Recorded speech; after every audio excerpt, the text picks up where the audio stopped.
Olá, boa noite.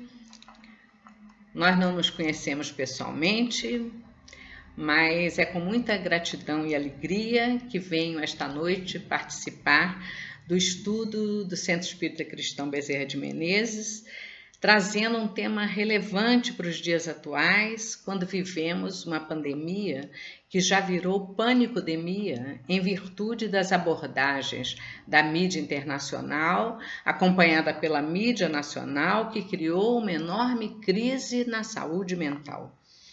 São muitas pessoas em pânico, entrando em depressão profunda e surtando, apresentando quadros de uma síndrome chamada síndrome de burnout, que é um sofrimento causado pela exaustão física e emocional devido à longa exposição a uma situação estressante, tal como nós estamos vivenciando agora. Ao se fazer um exame do sofrimento, nós observamos que, conforme esclarece o Espiritismo, cada um passa pelas experiências que necessita para evoluir. E que essas experiências podem vir carregadas de um sofrimento intenso. Mas uma pergunta que nos vem à mente é saber por que, uma vez submetidos às mesmas pressões e adversidades, existem pessoas que não entram em burnout. Que atitude que elas tomaram para superar as adversidades? Então, o objetivo do nosso estudo hoje, queridos irmãos, é encontrar novos caminhos para a abordagem do sofrimento mental, fazendo com que volte a existir prazer e significado na vida, apesar das pandemias. E é por isso que a gente vai trabalhar o tema resiliência na visão da psicologia e na visão espírita. Mas por que é tão preocupante estar sofrendo de burnout? O apóstolo Paulo já dizia que nós não estamos sozinhos, que nuvens de testemunhas espirituais fazem parte do nosso cotidiano, com as quais nós formamos conexões ocultas, imperceptíveis, gerando influenciações espirituais sutis ou graves. Roberto Assaglioli, um psiquiatra italiano, afirma que se uma pessoa tem um conflito dentro de si mesma, ela não pode criar um relacionamento harmônico com os outros, porque a nossa tendência é projetar sobre os outros tanto os nossos conflitos quanto as nossas tendências agressivas e combativas. Hoje em dia, através da neurociência, nós já conhecemos a lei do campo mental, tão bem explicada anteriormente nos livros espíritas sobre os fluidos espirituais, lá na Gênese, que podemos rechaçar ou absorver de acordo com a nossa vibração mental. São mensagens de André Luiz, Emmanuel, Manuel Filomeno de Miranda, Joana de Ângelo e tantos outros espíritos, diversos livros psicografados e livros da codificação, que nos chamam a atenção para a importância do pensamento e da sintonia mental. Essas mensagens que os espíritos nos trazem já estão comprovadas pelos estudos da física quântica, que afirma existir uma sintonia energética entre todos os seres e que, através da vibração que emanamos, nós podemos alterar pensamentos, comportamentos e sentimentos nossos e das pessoas que estão à nossa volta. Por isso é que estar em burnout é contagioso, pode ser contagioso, porque a minha mente pode afetar a sua, dependendo da faixa vibratória com a qual você se sintoniza. Aí nós vamos perguntar, burnout é uma espécie de estresse? Não, é mais grave. Estresse quase sempre afeta somente a pessoa envolvida. E burnout amplia esse horizonte quando afeta a própria pessoa, o resultado do seu trabalho, as pessoas no seu entorno, gerando uma falta de energia para viver, trazendo várias emoções negativas como sinais de vazamento emocional. mau humor, depressão, insatisfação profissional, pessimismo, emissão exagerada de críticas, problemas de relacionamento com as pequenas diferenças do cotidiano. Isso tudo vai passando do campo mental para o nosso corpo físico, que começa a apresentar cansaço, insônia ou sono excessivo, tensão muscular, problemas gástricos, pele ressecada e uma série de outros distúrbios. A psicologia começou a identificar a síndrome de burnout nos anos 70, identificando grupos de risco, profissões que trabalhavam em contato direto com as pessoas, em prestação de serviço. Como consequência desse contato diário no seu trabalho, elas então desenvolviam o burnout, ou seja, enfermeiros, médicos, bombeiros, cuidadores. E os estudos têm demonstrado que um aumento considerável de burnout entre esses profissionais agora durante a pandemia, e a gente pode reconhecer e saber as razões pelas quais isso tem acontecido, né? Mas nos anos 90 se percebeu que existia um comportamento de risco, ampliando esse mal-estar para professores, donas de casa, estudantes, atletas, né? E a partir do ano 2000, se pulou do risco para a vulnerabilidade, quando se percebeu que até pessoas que trabalhavam sozinhas também estavam vulneráveis, ou seja, que a vulnerabilidade fazia parte de todo o ser humano. E quando a pessoa chega ao limite da resistência física ou emocional, é porque ela já trabalhou, já passou por tentativas libertárias frustrantes, errando nas estratégias que ela adotou, fazendo então com que se multiplique essas inquietações da alma.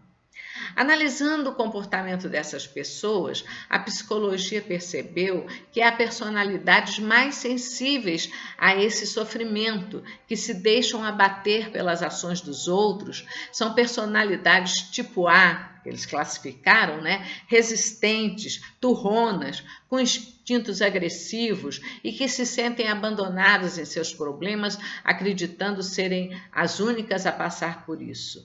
Elas terminam se isolando, evitam contato com outras pessoas, e esse isolamento é muito perigoso porque desperta tendências suicidas, já que elas rejeitam qualquer tipo de ajuda, muitas até imaginando que a ajuda vai cair do céu. Agem, então, como crianças, demonstrando carência afetiva e apego.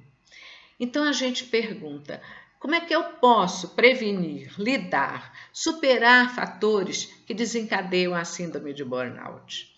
Aí nós vamos precisar dar um salto quântico, porque vai exigir de nós uma mudança de comportamento individual. Muitas vezes nós vamos precisar recorrer até à terapia, para aprender a mudar a forma de encarar os reveses da vida para sofrer menos. E é aí que entra a resiliência, que nos ensina como blindar-se das pressões e adversidades no ambiente do trabalho e na vida. E não é somente sobreviver apesar de tudo, e sim ter a capacidade de usar a experiência derivada dessas situações adversas para ter coragem de projetar o futuro. Mas como é que eu sou capaz de construir uma conduta vital positiva diante das circunstâncias difíceis que eu precise passar? Um dos maiores exemplos que nós temos de resiliência são os sobreviventes do Holocausto. Viktor Frankl, um neuropsiquiatra austríaco, ficou mundialmente conhecido depois de descrever em um livro que se tornou best-seller internacional a sua experiência dramática em 4 campos de concentração nazistas, quando ele perdeu toda a sua família. Ele cria então a primeira ciência especializada em sentido da vida do mundo, dando um exemplo enorme de resiliência, né? Mas o que é essa tal de resiliência? Ela é caracterizada por um conjunto de atitudes adotadas pelo ser humano para resistir aos embates da vida. O termo vem de uma propriedade da física sobre a capacidade que os corpos têm de voltar à sua forma original depois de submetidos a um esforço intenso, a uma pressão, uma deformação que foi removida. Por exemplo, um lápis que a gente pressiona numa borracha, né, ela sofre aquela pressão, mas volta ao seu normal. Mas fazer a simples transposição da física para a psicologia não é possível, porque quando aplicado aos seres humanos, o conceito se destaca exatamente pela capacidade do indivíduo dar a volta por cima das situações de risco e voltar transformado, crescendo com a experiência. Então, quando se analisa os comportamentos resilientes, nós percebemos que todo ser humano traz dentro de si essa capacidade inata, conforme Joana de Ângeles nos diz também no seu livro. Alguns a estimulam por si mesmos, sobrepujando guerras, maus tratos, conflitos diversos. Outros precisam de ajuda externa, sejam de comunidades religiosas ou não, de família, de terapeutas, para ajudá-los a criar os fatores de proteção que vão suavizar esses fatores de risco. Ou seja, são as forças internas e externas que contribuem para minorar esse sofrimento, esses fatores de risco. E é essa força que se chama resiliência. Então, se diz que o indivíduo é resiliente quando ele consegue superar e não necessariamente eliminar as adversidades, encontrando forças para lidar e aprender com elas. Então, é a forma que a gente lida com os agentes estressores que vai determinar o grau de resiliência alcançado. Como é que a psicologia descobriu a resiliência? Em 1955, vários imigrantes fugindo da guerra foram trabalhar na colheita de abacaxi no Havaí. 698 crianças da ilha de Kauai, que forma parte do arquipélago do Havaí, participaram de um estudo que levou 30 anos. A expectativa inicial era que, por serem famílias muito pobres, pais sem instrução, sem condições básicas para sobreviver, não tinham boas esperanças para o futuro dos seus filhos. Outras eram famílias desajustadas, degredadas junto com o pai presidiário. O que seria daquelas crianças no futuro, naquele fim de mundo? Era o que o estudo desejava entender e responder, né? Já que havia vários fatores de risco negativos, né? Estresse, maus tratos físicos, miséria, a criança tida como objeto, problemas psicológicos de toda a ordem, pais vítimas, fanatismo, drogas, álcool, filhos indesejados, tudo isso formando grupos de risco, né? Que realmente fizeram com que um grupo de jovens de alto risco desenvolvessem sérios e constantes problemas, não só na infância como na adolescência. E depois de 30 anos, elas obtiveram um resultado não muito promissor. Dessas 698 crianças, mais ou menos 470 cresceram desajustadas e sem rendimento escolar. Mas perceberam também que mais de 180 conseguiram triunfar e se tornaram adultos competentes, responsáveis e cidadãos de bem.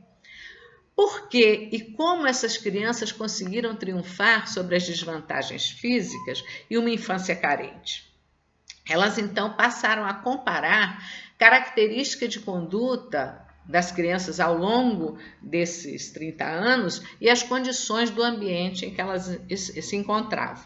E todas tinham em comum, como nós já falamos, serem crianças de alto risco, tinham sofrido uma situação de estresse na gestação, nasceram num lar pobre e conflituoso, os pais não tinham educação formal, pais alcoólatras com problemas mentais ou com a justiça.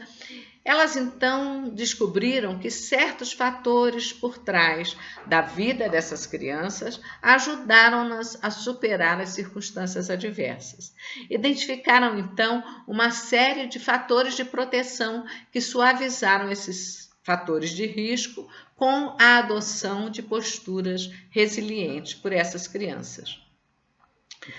Como fatores externos, elas identificaram o apoio emocional que vinha de dentro da própria família. O pai era desajustado, a mãe não. Perceberam também que tinha apoio de outras famílias fora do círculo familiar que davam suporte emocional para essas crianças. Havia também grupos afins que serviam de terapia nas escolas, nas igrejas e até mesmo nos clubes, reforçando o papel resiliente do trabalho em grupo.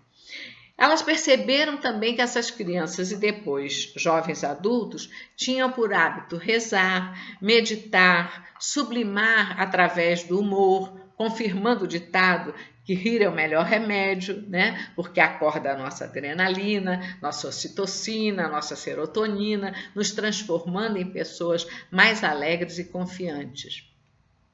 Elas também perceberam que havia dentro das próprias crianças recuperadas esse germe que a gente falou e que a Joana de Ângeles também diz que todo ser humano carrega em si, né? E que despertavam nelas a confiança, a coragem e a fé para superar esses obstáculos, né?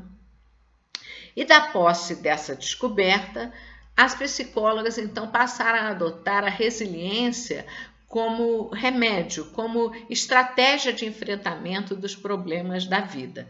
Assim, na definição da psicologia, ela passou a ser a capacidade que as pessoas têm diante de um problema, de uma situação adversa, se recuperar e, como dizem, dar a volta por cima, tirando proveito do sofrimento ou da situação adversa para crescer. Então, a pessoa resiliente, ela abre os braços à ação, criando uma contaminação energética positiva, enquanto que a personalidade resistente parece um homem de vidro que diante do obstáculo se quebra em 1000 pedaços, a resiliente se assemelha ao homem elástico que estica aqui e acolá, mas não se arrebenta.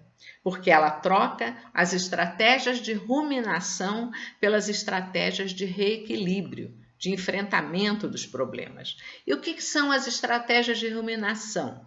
O Dr. Martin Seligman, ex-presidente da Associação de Psicologia dos Estados Unidos, ele demonstrou que algumas pessoas, diante de determinados eventos da vida, assumem um comportamento chamado de vitimização aprendida. Ou seja, elas acreditam que o obstáculo irá afetá-las por um longo período e qualquer coisa que façam não surtirá nenhuma diferença. Então, quando a gente substitui essas estratégias de ruminação pelas estratégias de reequilíbrio, a gente aumenta a nossa autoconfiança, a nossa autoestima, a nossa eficácia em adotar estratégias de enfrentamento que vão garantir a promoção da nossa saúde e do nosso bem-estar. E esse comportamento exemplifica como o sofrimento pode ser modificado mediante a coragem de nos defrontar com o sofrimento e trabalhar corajosamente com os instrumentos da realidade, conforme nos ensina a Joana de Ângeles no seu livro Triunfo Pessoal. Ela nos esclarece ainda que é a lucidez da consciência que vai equipar o indivíduo na superação da amargura, do desespero e da infelicidade. E que, em virtude da compreensão que a gente demonstra em torno dos objetivos espirituais da nossa existência, vai ficar mais fácil para a gente entender e aceitar o sofrimento e a necessidade que a gente tem de ainda se encontrar nas faixas mais ásperas do mecanismo evolutivo. E é essa aceitação e essa superação dos desafios que a vida terrena nos oferece é que demonstra as atitudes resilientes. E é mais uma vez a psicologia espírita se aproximando da ciência quando mostra e explica as semelhanças e diferenças de comportamento dos espíritos encarnados aqui na Terra. Essa força, né, Joana de Anjos também, lá no livro Despertar do Espírito, ela diz que essa força é usada para o crescimento e o espírito retira da realidade de si mesmo, porque ela está inata nos painéis profundos da nossa essencialidade. Conforme nós falamos anteriormente, a doutrina espírita nos ensina que a nossa mente interfere nas células do nosso corpo físico. Por isso, nós devemos cultivar sentimentos de esperança, de fé, de amor, de alegria, de paz e ideias edificantes, porque elas proporcionam boas energias que equilibram e deixam o nosso corpo físico saudável. Então, cultivar sentimentos de ódio, rancor, raiva, tristeza e vingança causam perturbações e doenças que vão se refletir no nosso organismo físico. Então, qualquer desrespeito da nossa mente logo se reflete no corpo em forma de enfermidade. Então, na visão espírita, esse conceito de resiliência se alarga porque, ao depararmos com as diferenças de personalidade para justificar a maneira mais fácil ou difícil de lidar com as adversidades, vamos ao encontro do conceito do espírito eterno, milenar, que atravessa as eras em aprendizado contínuo. E sabendo que o nosso planeta abriga seres em diversas escalas de evolução e que os mais adiantados nos servem de exemplo para o nosso próprio crescimento, fica mais fácil a gente entender por que alguns são mais fortes e descobrem em si mesmos a força para lutar. No livro Alegria de Viver, Joana de Ângeles, ela nos fala que é imperioso que a gente abra a mente e o coração conscientemente a essa energia, a fim de que deixemos que ela penetre dentro de nós, adquirindo os recursos que dela fluem, e assim a gente se torna uma usina reguladora a irradiar em todas as direções. Lá também, ainda no livro Triunfo Pessoal, ela diz que é mediante a coragem de defrontar e trabalhar corajosamente com os instrumentos da realidade que nós podemos modificar o sofrimento, passando por situações problemáticas constantemente e, mesmo assim, manter um olhar de paz e tranquilidade, sem revolta, com fé e irrestrita confiança em Deus, com a certeza absoluta de que tudo passa e que nossas dores logo chegarão ao fim.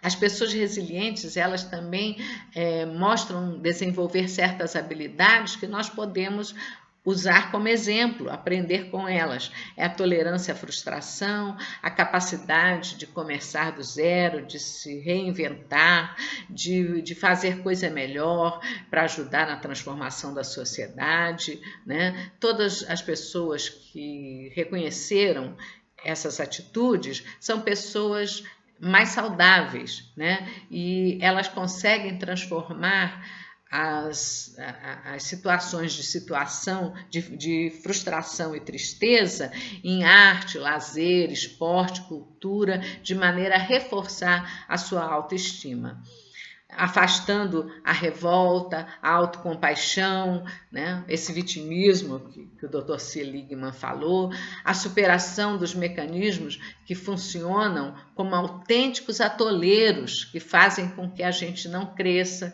que a gente não aprenda e não enfrente os desafios da vida. Então, descobrir e desenvolver essas novas formas de ser, de fazer, de pensar, de ter a capacidade de agregar, de dar e receber, aumentem muito a nossa capacidade de responder aos problemas da vida. Recomeçar, então, é a gente conseguir se adaptar diante de inevitáveis e incontroláveis dificuldades da vida. Como todos nós vamos ter que recomeçar uma vida normal ou novo normal, a gente não sabe ainda como é que vai ser, mas nós vamos ter que recomeçar e aprender a lidar com tudo isso, né? Temos que aprender também, para ser resilientes, a tolerância com os nossos limites, as nossas características próprias e com as dos outros também, né? Aceitando os nossos erros e os dos outros, não para a gente tentar esconder, negar ou suprimir violentamente, mas para a gente, reconhecendo os nossos erros, lutar para transformá-los, mudar a nossa maneira de ser, de agir e de pensar, né? Aprender a desenvolver a flexibilidade, a abertura ao novo, né? Exercitar-se na compreensão e na abordagem dos fatos novos que a vida nos traz. Aprender a cultivar o lazer, a celebrar e, acima de tudo, a ser grato às coisas mínimas da inteligência. Cecília Meirelles sabiamente nos ensina que aprendeu com as primaveras a se deixar cortar para poder voltar sempre inteira. Muito lindo, né? Então, nós lembramos também da responsabilidade nossa com o corpo físico que Deus nos forneceu como empréstimo e, portanto, temos que cuidar dele com muito carinho. Nós somos muito preocupados com a pandemia, usando sempre álcool gel, colocando nossas máscaras, né? Mas o maior desafio é conhecer a nós mesmos, confiando na presença viva de Deus, de Jesus e dos amigos espirituais que pulsam em nós. Porque essa pandemia, ela vai nos permitir avaliar as nossas ações diante da vida, né? Para que mudemos as nossas pandemias internas, ainda tão dominados que somos pelo egoísmo. No livro Vidas Vazias, recentemente lançado, Joana de Ângeles, na mensagem Esforço Contínuo, capítulo 20, ela nos diz que é em razão dos hábitos perniciosos que resultam dos nossos pensamentos doentios, ganância, inveja, egoísmo, corrupção e tantos outros, dos quais nós somos ainda escravos, né, que se instalam enfermidades de vários portes por conta da virilização dos miasmas mentais, que são absorvidos por vírus e outros micro-organismos que adquirem morbidade e se espalham de forma epidêmica. E ela completa dizendo que é aí que surgem as pandemias que periodicamente invadem a Terra e auxiliam na depuração dos seus habitantes, né? Então a pandemia, gente, também está nos nossos hábitos. Vamos aplicar hábitos de higiene mental também para lidar com a nossa pandemia interna, higienizando o nosso coração, os nossos pensamentos, as nossas ações, trabalhando no bem, que assim, por sintonia, nós ajudaremos a higienizar o nosso planeta. Olhemos para a beleza da criação e nos reconheçamos como uma das belezas de Deus. E a mudança para melhor é urgente, nos diz Joana de Ângeles lá no livro Vigilância. Mas segue ela dizendo: compete a cada um de nós, corajosa e individualmente, decidir a partir de quando e como essa mudança se dará. Então, meus irmãos, nós queremos encerrar o nosso estudo da noite com uma pequena mensagem de um texto da poetisa Cecília Meirelles ainda, chamada Arte de Ser Feliz. Diz ela: houve um tempo em que minha janela se abria para uma cidade que parecia feita de giz. Perto da janela havia um jardim quase seco. Era a época de estiagem, da terra esfarelada, e o jardim parecia morto. Todas as manhãs vinha um pobre homem com um balde e, em silêncio, ia tirando com a mão umas gotas de água sobre as plantas. Não era uma régua, era uma espécie de aspersão virtual para que o jardim não morresse. E eu olhava para as plantas, para aquele homem, para as gotas d'água que caíam dos seus dedos magros, e o meu coração ficava completamente feliz. Às vezes abro a janela e encontro um jasmineiro em flor.